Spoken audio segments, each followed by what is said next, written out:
ರಾಜ್ಯದ ಯಾವುದೇ ಮೂಲೆಗಳಲ್ಲಿ ಈ ಒಂದು ಜೋಡೆತ್ತಿನ ಗಾಡಿಯ ಸ್ಪರ್ಧೆ ನಡೆದಿದ್ದಾದ್ರೆ ಅಲ್ಲಿ ಎಲ್ಲ ಹೋಗಿ ತಮ್ಮ ಸಮಯವನ್ನ ಮೀಸಲಿಟ್ಟು ಯೂಟ್ಯೂಬ್ ನಲ್ಲಿ ವ್ಯವಸ್ಥಿತವಾಗಿ ಒಂದು ಲೈವ್ ಅನ್ನ ನೀಡುವಂತ ಒಂದು ಚಾಣಕ್ಯ ನಮ್ಮ ಚೇತನ್ ರವರು ಈ ದಿನ ನಮ್ಮ ಗ್ರಾಮಕ್ಕೆ ಬಂದರೆ ಗ್ರಾಮ ಪಂಚಾಯತಿಯ ಮಾಜಿ ಅಧ್ಯಕ್ಷರು ಹಾಲಿ ಸದಸ್ಯ ಗಜೇಂದ್ರ ಅವರು ಅವರಿಗೆ ಪುಷ್ಪ ಮಾಲಿಕೆಯನ್ನು ನೀಡಬೇಕು. ಅದೇ ರೀತಿ ಶಾಲನ್ನ ನಮ್ಮ ನವೀನ್ ಅವರು, ನೆನಪಿನ ಕಾಣಿಕೆಯನ್ನ ನಮ್ಮ ಅಶೋಕ್ ರವರು ಅವರು ಕೂಡ ನೀಡ್ತಾ ಇದ್ದಾರೆ. ನೆನಪಿನ ಕಾಣಿಕೆಯನ್ನ ನೀಡಿ ಅವರಿಗೆ ಚಪ್ಪಾಳ ಮೂಲಕ ರೈತ ಬಾಂಧವರು ಲೈವ್ ಅನ್ನ ಕೊಡ್ತಾರೆ. ಚೇತನ್ ಅದೇ ಮೇಲೆ ಚೇತನ್ ಅವರ ನಿಮಿಷ ಈ ಒಂದು ಕ್ರೀಡೆಯನ್ನ ಕುರಿತು ಮತ್ತು ರಾಜ್ಯದ ನಾನಾ ಮೂಲೆಗಳಲ್ಲಿ ಅವರು ನೋಡಿದ್ದಾರೆ ಗಾಡಿ ರೇಸು ಯಾವ ರೀತಿ ನಡೀತಿದೆ, ಯಾವ ರೀತಿ ಅವರು ಸಿದ್ಧತೆಯನ್ನ ಮಾಡ್ಕೊಂಡಿರ್ತಾರೆ, ಯಾವ ರೀತಿ ನ್ಯಾಯಬದ್ಧವಾಗಿ ಪಾರದರ್ಶಕವಾಗಿ ಈ ಒಂದು ಕ್ರೀಡೆಯನ್ನ ನಡೆಸ್ತಾರೆ ಅನ್ನೋದನ್ನ ಹಲವಾರು ಕಡೆ ಅವರು ತಮ್ಮ ಅನುಭವವನ್ನ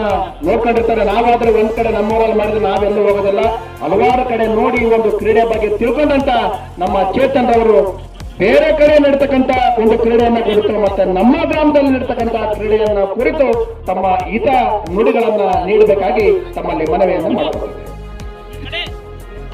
ಮೊದಲಿಗೆ ತೇಗೂರಿನ ಜನತೆಗೆ ನನ್ನ ಚಾನಲ್ ಕಡೆಯಿಂದ ತುಂಬ ಹೃದಯದ ಧನ್ಯವಾದಗಳು. ತೇಗೂರಿನ ರೇಸು ಅಂದ್ರೆ ಇಡೀ ಕರ್ನಾಟಕದ ಜನತೆ ಕಾಯ್ತಾ ಇರುತ್ತೆ. ಈಗ ನೋಡಿ ಈ ರೇಸ್ ಮುಗೀತಂದ್ರೆ ಮತ್ತೆ ಮುಂದಿನ ವರ್ಷ ಯಾವಾಗ ಆಗುತ್ತೋ ಅನ್ನೋ ಒಂದು ನಿಟ್ಟಿನಲ್ಲಿ ಜನ ಕಾಯ್ತಾ ಇರ್ತಾರೆ. ಅದಕ್ಕೆ ಕಾರಣ ಇಲ್ಲಿನ ಒಂದು ವ್ಯವಸ್ಥಿತವಾಗಿ ನಡೆಸುವ ಒಂದು ಎಲ್ಲ ನಿಯಮಗಳನ್ನು ಒಳಗೊಂಡಿರುವಂತಹ ಒಂದು ಜೋಡಿ ತಿರುಗಾಡಿ ರೇಸು.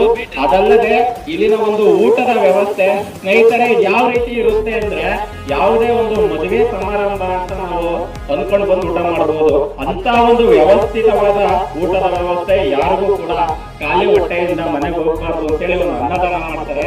ಅದು ಇವತ್ತು ಜಗತ್ತಿನಲ್ಲಿ ಒಂದು ಶ್ರೇಷ್ಠವಾದ ದಾನ ಅನ್ನದಾನ ಅಂತಾರೆ. ಈಗ ಎಲ್ಲಾ ರೈತರು ಬಂದಿರ್ತಾರೆ, ಇಲ್ಲಿ ಎಲ್ಲಾ ರೈತರಿಗೂ ಒಂದು ಒಳ್ಳೆ ಊಟದ ವ್ಯವಸ್ಥೆಯನ್ನ ನೀಡ್ತಾರೆ. ಒಂದು ನಿಯಮನೂ ಅಷ್ಟೇ, ತಮ್ಮ ಊರಿನ ರಾಸು ಅಂತೇಳಿ ಯಾವುದೇ ರಾಸುವಿಗೂ ಒಂದು ಉನ್ನತ ಸ್ಥಾನವನ್ನ ಇಲ್ಲಿ ಕೊಡಲ್ಲ. ಎಲ್ಲದೂ ನಮ್ಮದೇ ರಾಸು, ಪ್ರತಿಯೊಂದು ಗ್ರಾಮದಿಂದ ಬಂದಿರುವ ರಾಸು ನಮ್ಮದೇ ಅಂತೇಳಿ ಇಲ್ಲಿ ರೇಸ್ ನಡೆಸ್ತಾರೆ. ತುಂಬಾ ಧನ್ಯವಾದಗಳು. ತೇಗೂರಲ್ಲಿ ನಾವು ಗೆಲ್ಬೇಕು ಅಂತ ಇವತ್ತು ಎತ್ತುಗಳನ್ನ ಕಟ್ತಾ ಇದ್ದಾರೆ ಸ್ನೇಹಿತರೆ. ತೇಗೂರಿನ ರೇಸು ಹಳ್ಳಿಕಾರ ಸಂರಕ್ಷಣೆಗೆ ಕಾರಣ ಆಗಿದೆ. ಇವತ್ತು ಯಾವತ್ತು ಎತ್ತೆ ಕಟ್ಟಿರೋದಿಲ್ಲ, ಅಂತರ್ ಮನೆಯಲ್ಲೂ ಕೂಡ ಒಂದೊಂದು ಎತ್ತು ಕಟ್ತಿದ್ದಾರೆ. ಅದಕ್ಕೆ ಕಾರಣ ಇಷ್ಟೇ, ತೇಗೂರಲ್ಲಿ ಭಾಗವಹಿಸಬೇಕು, ಅಟ್ಲೀಸ್ಟ್ ಒಂದ್ ರೌಂಡ್ ಪಾಸ್ ಆದ್ರೂ ನಮಗೆ ಖುಷಿ ಅಂತ ಹೇಳಿ ಜನ ಹೇಳ್ತಾರೆ.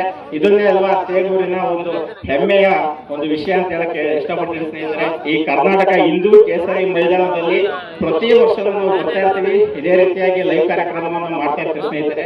ಈ ತೇಗೂರಿನ ಜನತೆಗೆ ನಮ್ಮ ಚಾನಲ್ ಪರವಾಗಿ ಧನ್ಯವಾದಗಳನ್ನು ಹೇಳಕ್ಕೆ ಇಷ್ಟಪಡ್ತೀನಿ.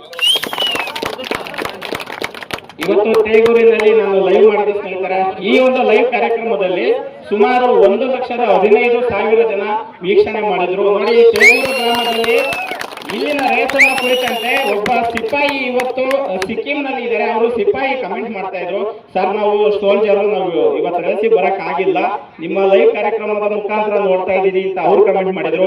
ಒಬ್ರು IT ಎಂಪ್ಲಾಯಿ ಬೆಂಗಳೂರಿಂದ ಒಬ್ರು ಕಮೆಂಟ್ ಮಾಡಿದ್ರು. ಈ ನಂಜನಗೂಡಿಂದ, ಮೈಸೂರಿಂದ, ಹುಬ್ಬಳ್ಳಿಯಿಂದ, ನಾನಾ ಜಿಲ್ಲೆಗಳಿಂದ ಜನ ಇವತ್ತು ಲೈವ್ ನೋಡ್ತಾ ಇದ್ದಾರೆ. ಈ ತೇಗೂರಿನ ಒಂದು ರೇಸನ್ನ ಸ್ನೇಹಿತರೆ ರಾಜ್ಯಾದ್ಯಂತ ಇರಲಿ, ಇಡೀ ಭಾರತಾದ್ಯಂತ ನನ್ನ ಚಾನಲ್ ಮುಖಾಂತರ ವೀಕ್ಷಣೆ ಮಾಡಿದ್ದಾರೆ ಅಂತ ಹೇಳಕ್ ಇಷ್ಟಪಡ್ತೀನಿ.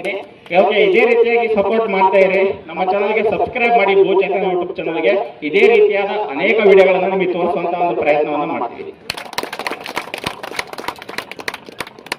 ಯಾರು ಈ ಒಂದು ಸ್ಪರ್ಧೆಗೆ ಹಲವಾರು ಸಮಸ್ಯೆಗಳ ಮೂಲಕ ಬರಕಾಗ್ದೇ ತಮ್ಮ ತಮ್ಮ ಮನೆಯಲ್ಲಿನೇ ಈ ಒಂದು ಕ್ರೀಡೆಯನ್ನ ವೀಕ್ಷಣೆ ಮಾಡಿಕೆ ಸಹಕಾರವನ್ನ ಮಾಡಿದಂತ ನಮ್ಮ ಚೇತನ್ ಅವರಿಗೆ ಅನಂತ ಧನ್ಯವಾದಗಳು.